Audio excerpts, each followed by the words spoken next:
കാർഷിക കർഷക ക്ഷേമ വകുപ്പും ആത്മയും തൃക്കരിപ്പൂർ പഞ്ചായത്ത് കൃഷിഭവനും ചേർന്ന് പ്രകൃതി കൃഷി പദ്ധതിയിൽ കർഷകർക്ക് മാർഗനിർദ്ദേശങ്ങളും പിലിക്കോട് ഉത്തരമേഖല കാർഷിക കേന്ദ്രത്തിൽ പരിശീലനവും നൽകി. കാർഷിക ഗവേഷണ കേന്ദ്രം retired association director doctor T Vanaja ഉദ്ഘാടനം ചെയ്തു.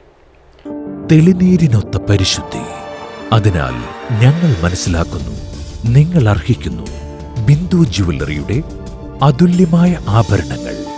ബിന്ദു ജുവല്ലറി, കാസർഗോഡ്, സുള്ളിയ.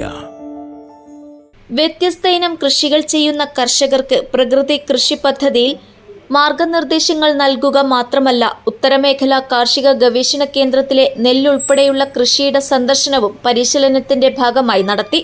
കാർഷിക ഗവേഷണ കേന്ദ്രം retired association director doctor T Vanaja ഉദ്ഘാടനം ചെയ്തു. തൃക്കരിപ്പൂർ കൃഷി ഓഫീസർ എ രജിന അധ്യക്ഷത വഹിച്ചു.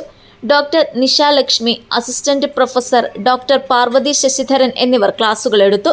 അസിസ്റ്റന്റ് കൃഷി ഓഫീസർ ഇ പി ഉഷ, ആത്മ block technical assistant K Sajith എന്നിവർ നേതൃത്വം നൽകി. അതായത് 6 മാസം ചക്കയും മാങ്ങും അതും പിന്നെ അങ്ങനെ ഇങ്ങനെയെന്നല്ലേ അതന്നെ.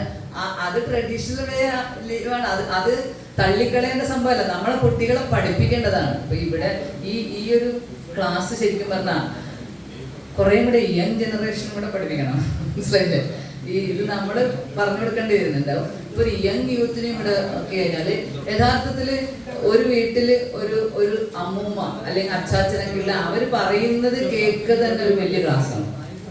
അതൊക്കെ അവര് കുട്ടികളെ പഠിപ്പിക്കും. കുട്ടികള് ശരിക്കും പറഞ്ഞാൽ ഞാൻ അച്ഛനമ്മമാരെ പറയാം, കുട്ടികളോട് പറയണം. കുട്ടികളോട് പറഞ്ഞ് കേൾക്കുന്നില്ല എന്ന് അവർ പറയാം. മനസ്സിലായ? എന്നോട് പറയുമ്പോൾ അവർ കേൾക്കേണ്ട. News bureau, Cheruvathur.